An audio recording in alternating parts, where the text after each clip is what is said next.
Alright everyone, my name is Ruben Vivase and I'm from University of Sriwijaya. Dan ini adalah tugas kuliah gua di mata pelajaran Ekonomi Politik Global Jepang. Dan sesuai dengan judul, kita mau bahas perbedaan strategi ekspansi Uniqlo di Amerika Serikat, Global North, dan Indonesia sebagai Global South. Dan tanpa berlama-lama lagi, mari kita langsung aja masuk ke sejarah dari Uniqlo itu sendiri.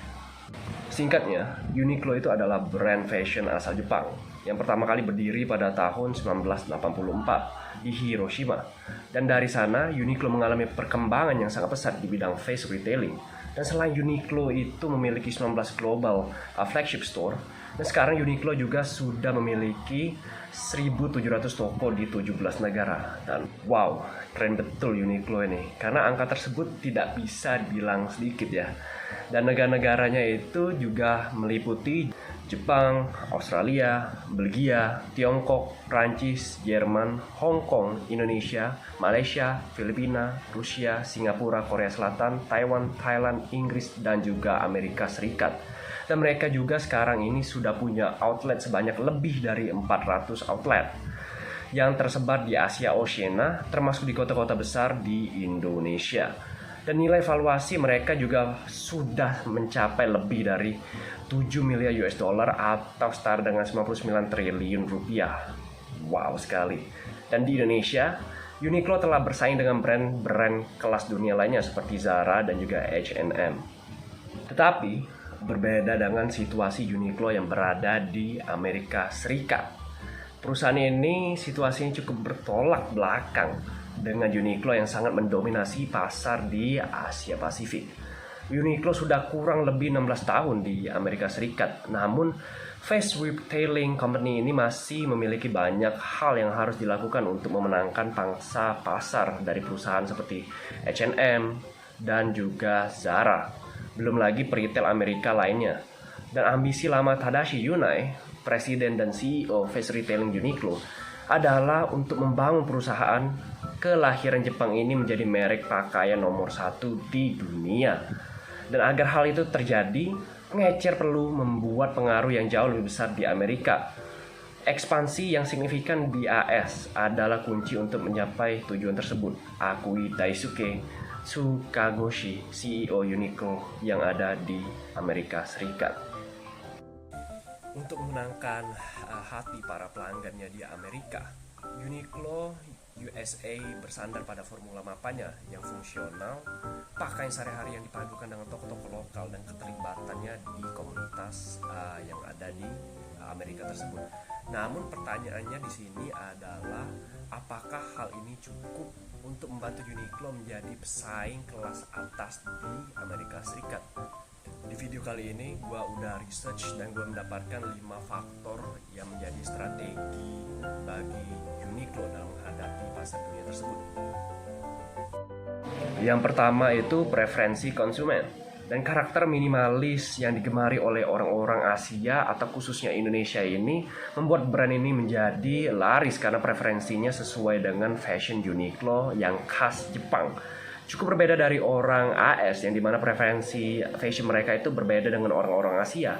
Mereka lebih menyukai fashion dengan desain yang dapat dibilang cukup nyentrik dan tidak biasa dipandang oleh mata orang awam. Dan ditambah lagi dengan adanya faktor rasisme yang cukup membludak di AS sehingga membuat mereka sedikit enggan untuk menggunakan produk-produk dari Asia. Yang kedua, quality over quantity. Dan yes, ini merupakan prinsip yang dipegang teguh oleh perusahaan Uniqlo. Ini adalah jati diri dari perusahaan tersebut.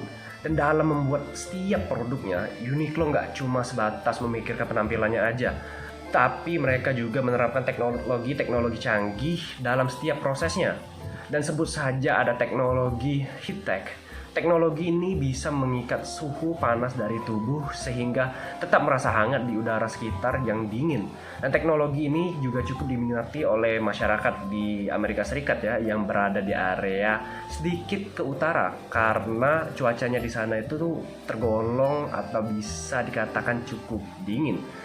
Dan bagi kita, Indonesia yang merupakan negara beriklim tropis, gua paling seneng karena Uniqlo itu ada yang namanya Airism Line Technology. Dan dengan teknologi ini memungkinkan kulit itu bisa bernapas dan menyerap kelembaban. Jadi kamu itu nggak bakal ngerasa kepanasan bila menggunakan Airism Line ini. Dan rahasia dari teknologi Airism Line ini adalah penggunaan serat kain canggih yang namanya itu kain cupro. Yang ketiga, kompetisi dengan brand lain. Dan well, di sini kita bisa simpulkan kalau Uniqlo itu unggul di Indonesia maupun di Asia Pasifik, namun tidak di Amerika Serikat. Dan walaupun jika dilihat dari segi harga, Uniqlo itu telah menawarkan harga yang lebih terjangkau dari Zara, H&M, dan juga mungkin brand-brand lainnya. Di Asia Pasifik, terutama Indonesia yang memiliki selera fashion yang minimalis dan juga ketahanan produk berkualitas tinggi serta untuk harga yang lebih murah, hal ini tentunya membuat Uniqlo itu menjadi pilihan utama dalam perbelanjaan produk fashion di Asia Pasifik atau spesifiknya itu di Indonesia. Namun berbeda dengan Amerika Serikat yang telah memiliki Target, Walmart, dan juga Amazon. Karena perusahaan-perusahaan ini itu semuanya telah ada lebih dulu di Amerika Serikat dan juga menawarkan pakaian-pakaian yang dikategorikan value for money. Dan bahkan brand pesaing retail lainnya seperti Gap dan Everlane hingga Nordstrom, APC dan juga Ralph Lauren serta brand-brand dari Eropa yang menawarkan luxury fashion lebih diminati di Amerika Serikat. Yang keempat, ciri khas Jepang. Dan di sini Uniqlo itu menginginkan brandnya untuk tampil lebih sebagai culture exchange. Ia mengedepankan budaya Jepang yang direpresentasikan ke dalam bentuk sebuah fashion. Dan Jepang itu terkenal dengan fashionnya yang minimalis, sehingga itulah yang menjadi jati diri dari perusahaan tersebut, Uniqlo. Uniqlo juga telah meningkatkan strategi marketingnya dengan melakukan banyak kolaborasi dengan berbagai brand.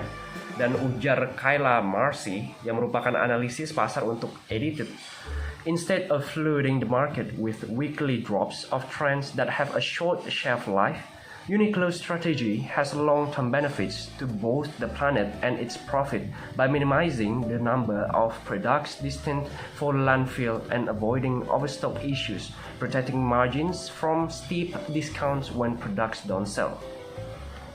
Dan intinya, Uniqlo itu lebih mentingin fashion yang memiliki manfaat yang jangka panjang karena lebih baik untuk planet ini dan juga bisa meminimalisir pembuangan bahan baku karena overstock, dan daripada cuman ngikutin tren fashion yang jangka pendek itu sih. Dan bukan berarti Uniqlo ini sepenuhnya nggak ngikutin tren ya, tapi mereka itu cuma nggak mau membazir. Bahkan kata Mashiko Nakasuji yang bergabung dengan Uniqlo sebagai Chief Marketing Officer untuk US dari Procter dan Gamble adalah Uniqlo hanya tidak menanggapi tren yang kecil dan berjangka waktu pendek. Namun mereka memerhatikan tren yang memiliki dampak dan jangka waktu yang lebih besar dan panjang, seperti preferensi untuk baju oversize. Tambah Nakasuji lagi, we might not have a fashionable product, but we are meeting the demands of our customers, whether it's improvements on color, functionality, or fit. Yang berarti mungkin mereka tidak memiliki produk yang modis, namun memenuhi permintaan pelanggannya. Dan mungkin itu peningkatan di bagian warna, fungsionalitas, atau juga kecocokannya. Yang kelima dan yang terakhir itu adalah community engagement. Nakasuji dari Uniqlo AS bilang, we don't want to invest in lots of mass marketing. Uniqlo itu lebih fokus ningkatin community engagementnya sama konsumennya yang ada di AS dibandingkan memperluas pasarnya. Serta mereka itu juga banyak ngadain acara komunitas dengan program budaya yang ada di sana. Tapi ada perbedaan yang jelas antara store Uniqlo di Amerika dengan Asia loh. Uniqlo membuka store khusus sendiri di pinggir jalan Amerika, dan sedangkan di Asia khususnya di Indonesia itu tuh Uniqlo lebih banyak membuka store-nya di dalam mall kota-kota besar, dan ini berdasarkan dari habits orang Indonesia atau Asia itu yang lebih suka belanja di dalam mall. Mungkin segitu aja materi dari video yang bisa gue sampein, and I really hope you guys learn something from this video, and yep, see you.